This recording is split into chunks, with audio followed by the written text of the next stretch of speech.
Okay, so first of all, thank you very much for inviting me to present our research on hybrid epistemic practices. I'm Lukas Griessl. I'm a postdoctoral researcher at the Ludwig Uhland Institute of Historical and Cultural Anthropology.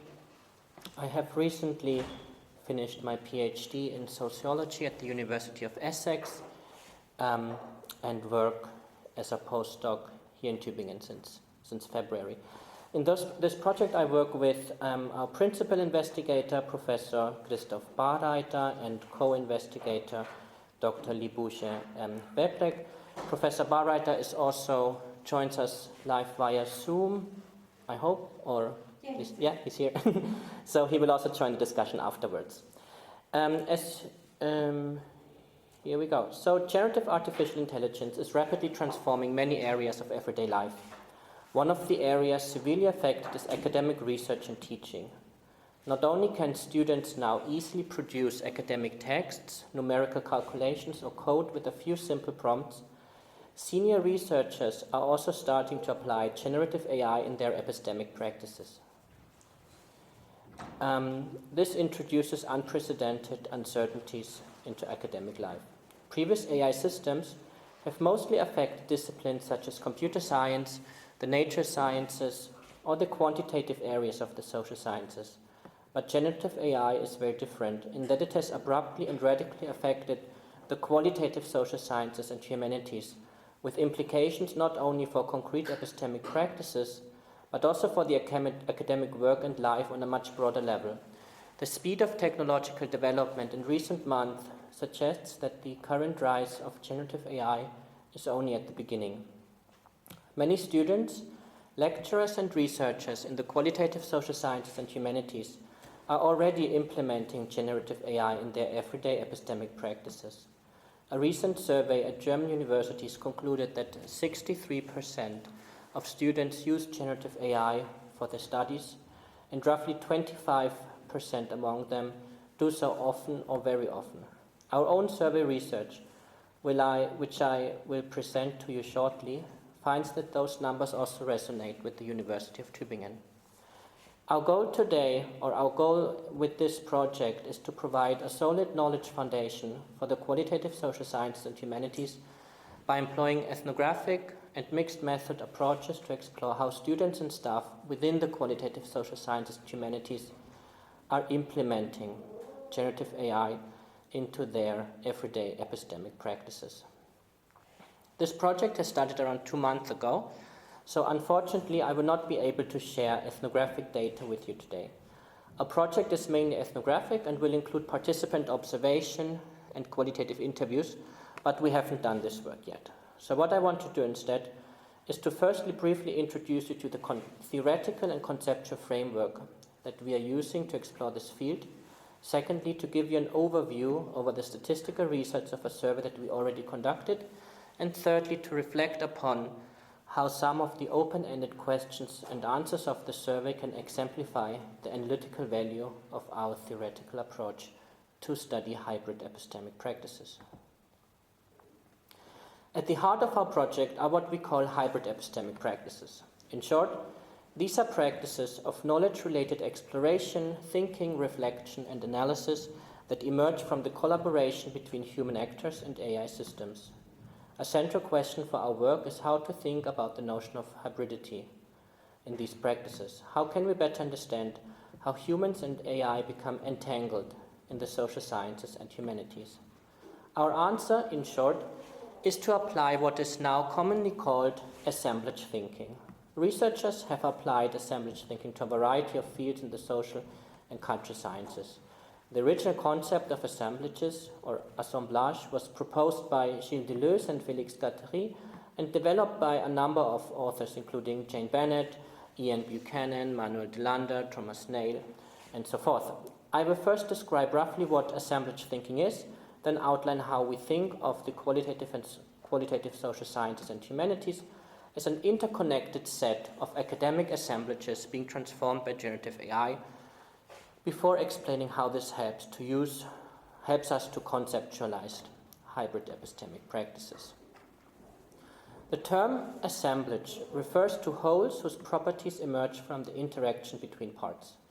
Assemblages are socio-technical ensembles of people, things, technologies, spaces, practices, etc., whose specific properties are not only the sum of their parts, but emerge from the relations between the heterogeneous elements.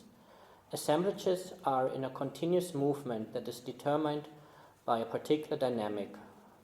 And these visuals in the background are actually supposed to be moving like an assemblage, but I think PowerPoint doesn't support assemblage thinking up to this point.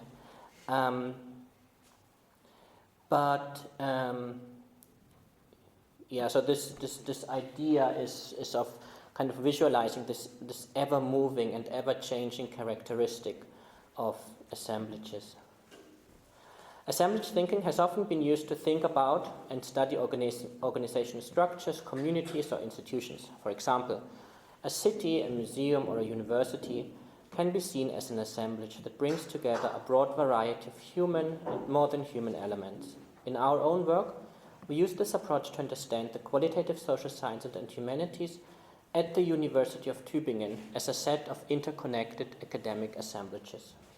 Acknowledging that assemblages exist at different levels of scale, we understand the qualitative social sciences at the University of Tübingen as an overarching assemblage that includes a larger number of elements, such as researchers, lecturers, students, spaces, technologies, rules, and crucial for our own approach, a number of knowledge elements, such as texts, literature, analytical methods, or theoretical concepts.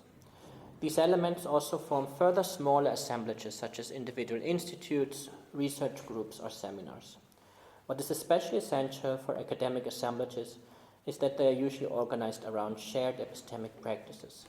From our anthropological perspective, routinized practices, which are rarely discussed in assemblage theory, are crucial elements in any assemblage because they stabilize, transform, and shape its relations. Now, to understand how epistemic practices can become hybrid, we need to consider another theoretical assumption of assemblage thinking, namely that assemblages are always characterized by what Jane Bennett calls distributive agency. This means that both human and non-human elements actively participate in building relations and connections within the assemblage. For our own approach to epistemic practices, this firstly means that any practice of knowledge-related exploration, thinking, and analysis is always shaped by the distributive agency of different actors and elements. Not only human actors individually or collectively engage in epistemic practices, but here things, knowledge elements, and technologies also participate in this process. When generative AI comes into play, it introduces new relations to other elements and reshapes relations between elements that already existed within the assemblage. What is special about generative AI, as compared to other technologies, is that its agency is particularly strong and is often perceived as seemingly autonomous or intelligent. Against this background, we can more clearly outline what we mean when we speak of hybrid epistemic practices. These are practices of knowledge-related exploration, thinking, reflection, and analysis that are shaped by and shape the relations between different human, more than human, and AI-based elements within academic assemblages. Generative AI has a strong agency and is perceived by students and researchers as acting, at least partially, autonomous or intelligently. This makes the epistemic practices that emerge through the relations between human actors and AI-based elements more than just a form of technology use and transforms them into a form of collaboration that can be characterized by the notion of hybridity. Our research program is also based on this conceptualization. Studying hybrid epistemic practices in this sense means not only studying how researchers and students use generative AI, it means studying how collaborations between human actors and AI-based elements emerge within the complex relations of academic assemblages and how they shape these assemblages in return. Now, to the first empirical steps of our project. Throughout the last 2 months, we already conducted a survey at the University of Tübingen that attempts to provide an overview of the most important hybrid epistemic practices at our university, which also serves as the field site for our research. The survey had 520 valid participants and covered a wide range of participants across different age groups and across different levels of academic qualification, from bachelor students to professors. The study also covered a wide range of academic disciplines, but since our research project focuses on the qualitative social sciences and humanities, I will mainly talk about these today. If you're interested in the details of the survey, we will be publishing the research soon, so please reach out to me by email if you want me to send them to you once they are published. Today I just want to highlight a few key findings. Maybe first of all, we released our survey at the beginning of March and received, as mentioned, more than 500 valid responses. The survey could be done in German and English. In terms of certain benchmarks, the survey is representative of the overall university population, but the main aim of the survey is not to create or to generate a representative picture of the university, but to get insights into certain subgroups and into different application of different epistemic practices within these subgroups. Just to give you some demographics about our sample, I hope you can read those numbers here. They're a bit small on the screen. But we can see that a majority of respondents were between 18 and 26 years old, corresponding to a majority of bachelor and master students, which we can also see when we look at the academic positions and educational levels. We have around 1/3 of participants identifying as male and around 2/3 identifying as female, which is very similar to the overall gender distribution at the university. In terms of faculty membership, we can see a majority of science and humanities scholars and students, followed by social sciences and medicine. In terms of academic position, we see, as mentioned, a majority of bachelor and master students, as well as many PhD. And, some postdocs as well. In our survey, we asked students and staff about their experiences and prior knowledge and assessments of generative AI in the context of studying, research, and teaching. Beginning with a question on the self-assessment of prior knowledge about generative AI, we can see that the majority, almost 60% of students and staff, identify as beginner when it comes to knowledge about generative AI. Around 30% see themselves as advanced, and around 10% stated that they have never heard of generative AI before. Only a small group identifies as experts. These are around 2.5%.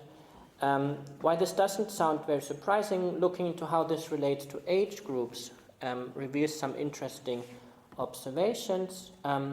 This chart here combines prior knowledge with age groups, showing a quite high proportion of people without prior knowledge in the 18 to 20 years old age group.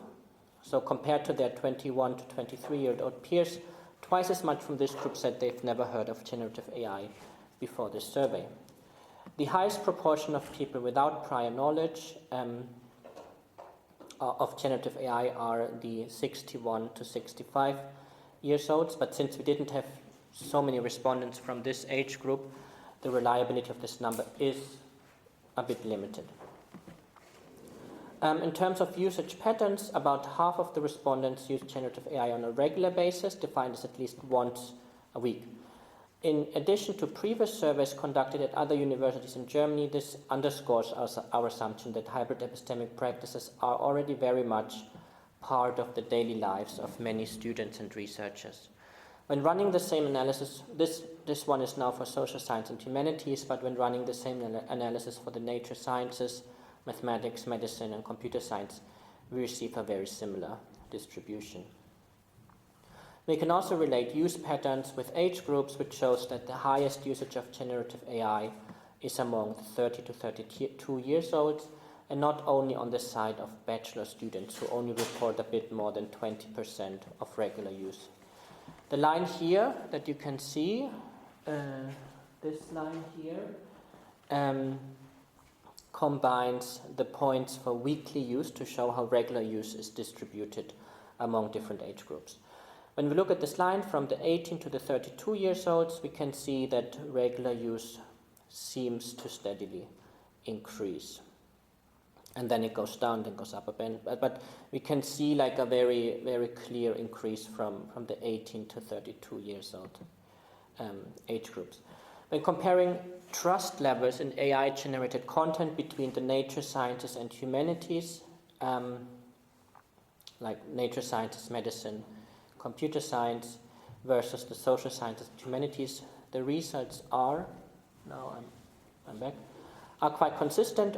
The average trust level is similar, is slightly higher in the nature sciences and medicine, but the difference is minimal, suggesting a similar degree of skepticism or caution across these disciplines.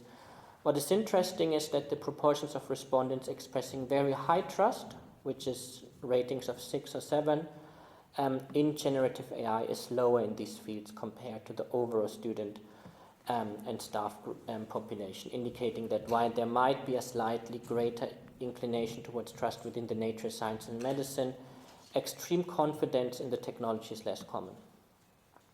Within the social sciences and humanities, the data indicates a somewhat higher occurrence of high trust compared to the nature sciences, alongside a greater proportion of respondents exhibiting very low trust. This pattern might suggest that the nature sciences possess a more nuanced understanding of the technology and its limitations, leading to more moderate trust levels. But this assumption is challenged when we examine the correlation between prior knowledge and trust, which I will show on the next slide. Here the trend indicates that increased familiarity with generative AI correlates with higher trust scores. Despite these findings, the overall comparison reveals minor differences between the disciplinary groups, suggesting that the level of trust in generative AI is relatively consistent across fields. The hypothesis that I just mentioned, that individuals with greater knowledge of AI might exhibit lower trust levels, presumably due to an awareness of the technology's limitations. We can correlate the kind of mean levels of trust with the level or with the self-reported prior knowledge of generative AI. But the data does not support this hypothesis. When we look at the relationship between prior knowledge of generative AI and trust, the trend actually suggests the opposite. A mild but still visible correlation exists where increased knowledge correlates with higher trust in generative AI. Although this trend is not pronounced, it indicates that familiarity with the technology tends to enhance trust, countering the notion that deeper understanding necessarily leads to greater skepticism. This is now for the general population here, the graph here on the left side, but the numbers for the social sciences and also for the nature sciences look pretty much similar. If we look at the influence of academic positions and educational level on trust in generative AI, we can see another interesting pattern. It seems as if trust decreases as one moves up the academic hierarchy. The decline in trust is gradual from bachelor students to postdoctoral students, but then it becomes more pronounced among lecturers, senior lecturers, and professors. So this might suggest that more established and senior researchers, having developed and relied upon their own epistemic practices, makes a bit greater skepticism towards generative AI. But that's just a hypothesis, and these are the kind of things that we also want to find out when doing our ethnographic work at the University of Tübingen. We also asked our participants which types of services they use. Among the participants of the survey, the use of text generators such as ChatGPT or translator tools such as DeepL were the prominent types of services mentioned. But this is not very surprising, but it does confirm that these types of technologies have rapidly become a critical element within academic assemblages. Among staff, more than 80% say they use text generators, and even almost 90% of students stated that they do so. Overall, the differences when it comes to types of tools, students and staff, as well as participants from different disciplines, seem to be very similar. To get a better overview of which types of hybrid epistemic practices are most relevant, we created a list of examples from which respondents could choose. They could also add other practices in an open question. The research show the most frequent hybrid epistemic practices in the qualitative social sciences and humanities here at Tübingen, divided into students and staff. This graph here shows the case for the students, whereas the blue line shows the nature sciences and the green one shows the social sciences and humanities.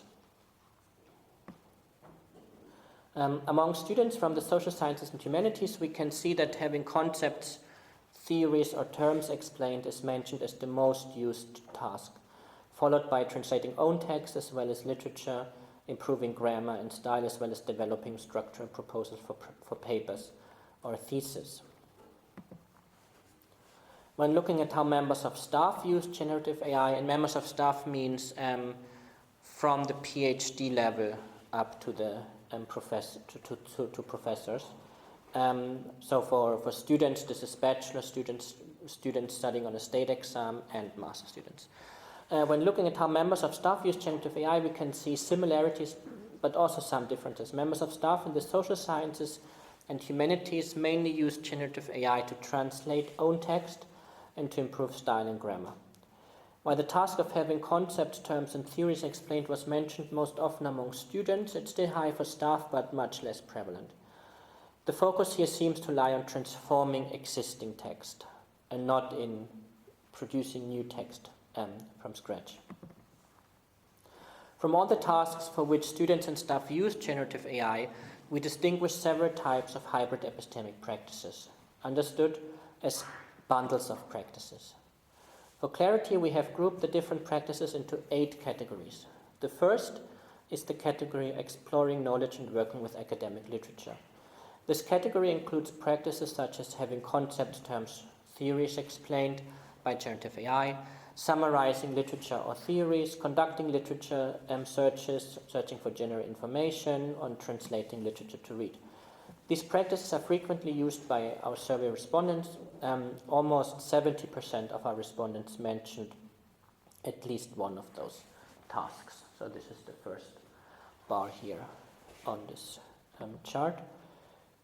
Also quite relevant are practices in the category, in the third one here, developing ideas and approaches for research and writing, which include developing research questions, exploring relevant theories and concepts, and developing ideas for text structure. Many students and scholars have tried these practices, and a significant number have already integrated them into their daily epistemic routines. Surprisingly, the practices associated with the actual writing of academic texts are rarely enacted. This is particularly interesting because much of the current heated debate about how AI is changing the university has focused on the possibility of students or researchers using generative AI to write their essays.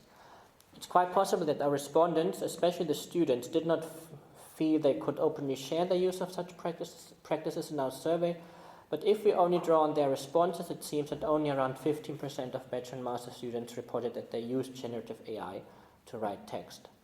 On the contrary, PhD candidates and postdoctoral researchers are among the ones that use it most. This becomes even more interesting when we look at how often students and staff mentioned the use of generative AI to write texts regularly. We had one set of questions where we just asked which types of tasks, or which tasks do you use AI for, and then we asked them the same, we just put the same responses on the next question and asked them which of those that you've just selected do you use on a regular basis. So here we see that only around 3% of students say they regularly use generative AI to write text for their essays. Interesting, many more researchers, almost 15%, stated that they regularly use generative AI in their academic writing. One of the most common hybrid epistemic practices is to use generative AI to transform text originally written by human actors. This includes text translation and editing. As we have seen earlier among researchers, 73% use generative AI for translation, and more than 50% of them do so regularly. We see here that especially when it comes to language-related transformations of academic assemblages, generative AI has a very significant impact. When looking at the bundle of practices we term transforming existing text, more than 60% mention that they use generative AI for those tasks, which makes it the second most reported task type or bundle of epistemic practices. One of the less frequent but still interesting categories is working with qualitative data analysis and transcription tools. These numbers are low because all the respondents were not all qualitative social science researchers, But taking this into account, we can expect that the use of generative AI in data analysis is already a relevant practice in the social sciences and will become much more so in the future. How much time do I have left? 5 minutes, okay. Great. So why the quantitative parts of our survey were designed to give us an overview of our field, and in particular the frequency with which different hybrid epistemic practices are enacted. They do not tell us much about these practices as such and how they transform academic assemblages. Our ethnographic interview study, which we will be conducting this summer, will hopefully tell us more about this. But for now, I will try to highlight a few examples that show how the results of our surveys, open-ended questions and answers relate to our framework of hybrid epistemic practices and what they can already tell us about those practices. I will rush through those quotes a bit because of time constraints, but this is the last part of my presentation. A particular common and interesting set of hybrid epistemic practices are those aimed at exploring and working with academic literature, as pointed out earlier. In our qualitative and open-ended questions about what participants see as the benefits of generative AI for academic work, this point comes up frequently. Here are some quotes from our survey. One person said, instead of asking Google and having to browse websites for answers, generative AI can provide me with a basic overview answer that might be sufficient enough for an answer. I might be in class and the AI may be more useful than the professor in explaining certain key terms or concepts. That's quite something.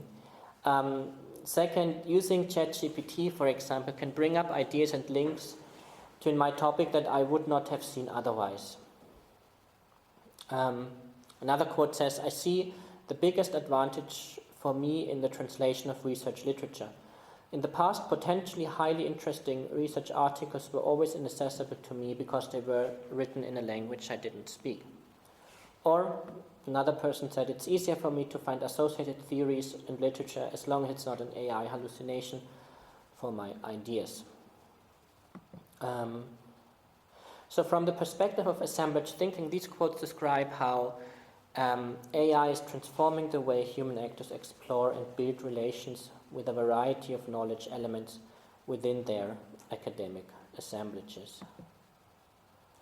First, there's the process of locating relevant elements within the assemblage. Here, AI takes on a curational function for scholars and students, comparable, for example, to the AI-based recommendation algorithms of social media platforms.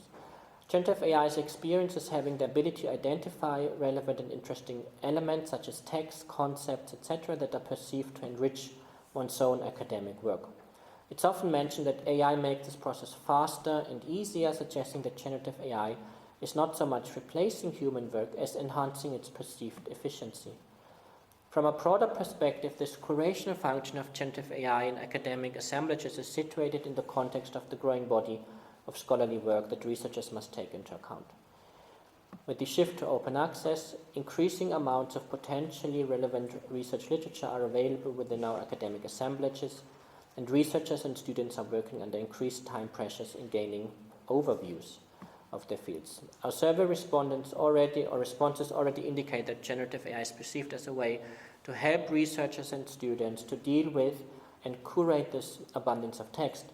And as one respondent put it, brings up ideas and links in my topic that I would not have seen otherwise.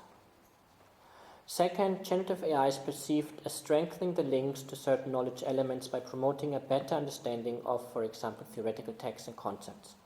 In particular, generative AI is helping human actors overcome barriers such as language barriers or epistemic barriers, in the sense that theories or concepts are perceived as too difficult to understand without assistance.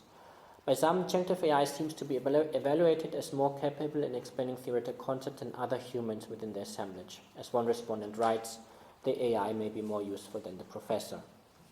In terms of assemblage thinking, this is a transformation that strengthens relations between human actors and knowledge elements that they now understand better, while at the same time it weakens relations with other human actors, such as in the case of the professor, who doesn't seem to be as good in explaining as the AI. A second key practice is to use generative AI to develop ideas and approaches for research and writing. Here are some more quotes from a survey. I won't read them all because I need to come to an end. But one bachelor student wrote, I actually use AI more like Google or a mirror. I enter a few words, thoughts for a possible term paper, and ask possible research questions for an outline, as well as theories or literature. It never happened so far that I take over an outline for a research question exactly. For me, ChatGPT is more a source of inspiration and a help for reflection. Another respondent said, I can now solve many tasks that used to take a lot of effort and time more quickly and efficiently. The fear of the blank page is also gone, as generative AI can always create a reasonably good text from a few thoughts, which I then continue to work with. So within their respective academic assemblages, the central task of students and researchers is to conduct research projects and write up their arguments or findings in the form of scholarly text. Notably, none of the respondents to our open-ended question said that they were using generative AI to replace the human work of actually writing the text. This may in part be due to the moral and ethical considerations that make people feel like they're cheating by using AI for writing, but it may also be due to the experience that the text produced by generative AI is ultimately not good enough to meet one's own expectations. In any case, while students and researchers do not often use generative AI to write the final version of a text, they do often include generative AI in earlier stages of exploration to find ideas or to brainstorm. An interesting self-observation made by several respondents is that it helps people to overcome the writer's block. I need to continue a bit faster. Here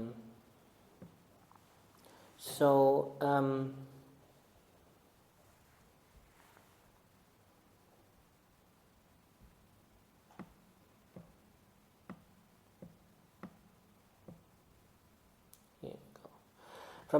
From the perspective of assemblage thinking, these quotes all point to a similar dynamic and introduce an interesting twist, namely that researchers and students are not simply asking generative AI to produce output that they can then copy and paste. Instead, in a recursive cycle, they prompt generative AI to prompt their own thoughts, ideas, and even concrete writing practices.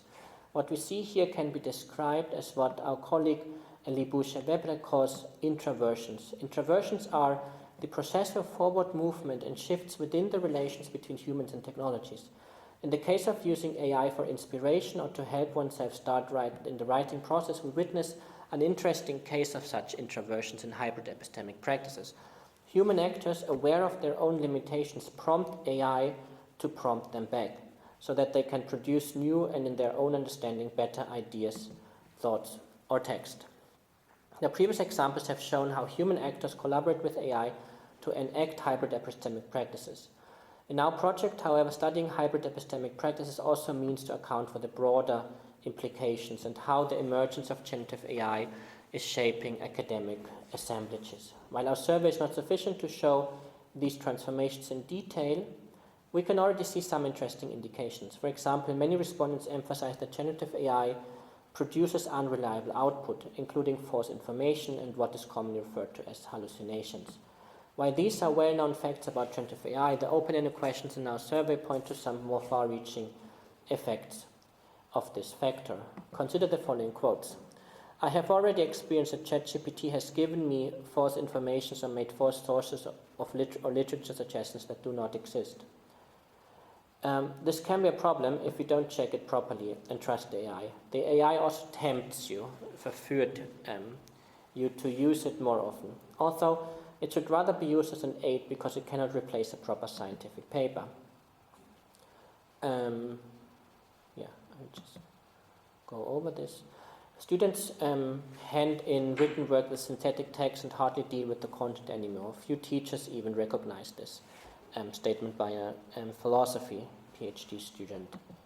All of these quotes are not just talking about the shortcomings of AI, rather they speculate that once hybrid epistemic practices become routine, human actors will become too dependent on them. Our respondents observed that the potential of generative AI can be tempting or seductive and that human actors may not be able to actively keep in mind that they need to maintain a critical distance. From the perspective of assemblage thinking, these critical remarks point to the possibility of broader transformations. Indeed, if human actors were to trust and rely on generative AI, if they were to succumb to its seductive power, then this would give generative AI the power to set normative standards and could radically alter the way we study and research at the university. While in our project we do not believe that it will actually be the case that human actors will simply fully hand over their control over epistemic practices to generative AI, our survey already reveals significant tensions and struggles. I have some more things about uncritical adaptation of generative AI output, but I need to come to an end finally. My last and very short example is an observation made by several more experienced researchers, such as, I will just read out those quotes very quickly. Generative AI can produce even more filler text that feeds the publication mill of academic work but has little scientific values. Or another person said, learning to think for yourself, will I still be needed at all? And if everyone else uses it, I have to use it too, at least if professorships are still awarded based on the quality of research performance. Another postdoc said, competitive pressure from colleagues who seem to work better with AI support, more publications regardless of quality. So what some of our respondents who are in their early career stage describe here is that generative AI is not only shaping the relations between people, technologies, and epistemic elements such as literature and theoretical concepts, it is also having an impact on the relations between human actors in the context of highly competitive academic environments. As we all know, the academic working environment is highly competitive, and especially a high publication output is the key to a successful career. Even at this early stage of technological development, some researchers are already feeling increased pressure due to the mere existence of generative AI. While many researchers are still critical of the quality of the output generative AI, they feel the need to engage with the new technology and ultimately use it in hybrid epistemic practice in order to keep up in the competitive academic job market. We see here once again how hybrid epistemic practices are closely intertwined with their broader academic assemblage and how they are also intrinsically entangled with the neoliberal logics of contemporary academia. This brings me to my conclusion. What I have outlined today is a specific approach to conceptualizing and studying hybrid epistemic practices through the theoretical framework of assemblage thinking.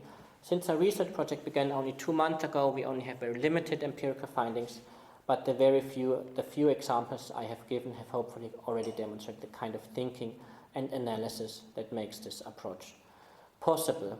I will skip the conclusion and finish up my presentation with just say thank you for your attention. And if you have any question or if you are interested in the survey results, please reach out to me and I will send you the report as soon as it's ready. Thank you very much. Thank you.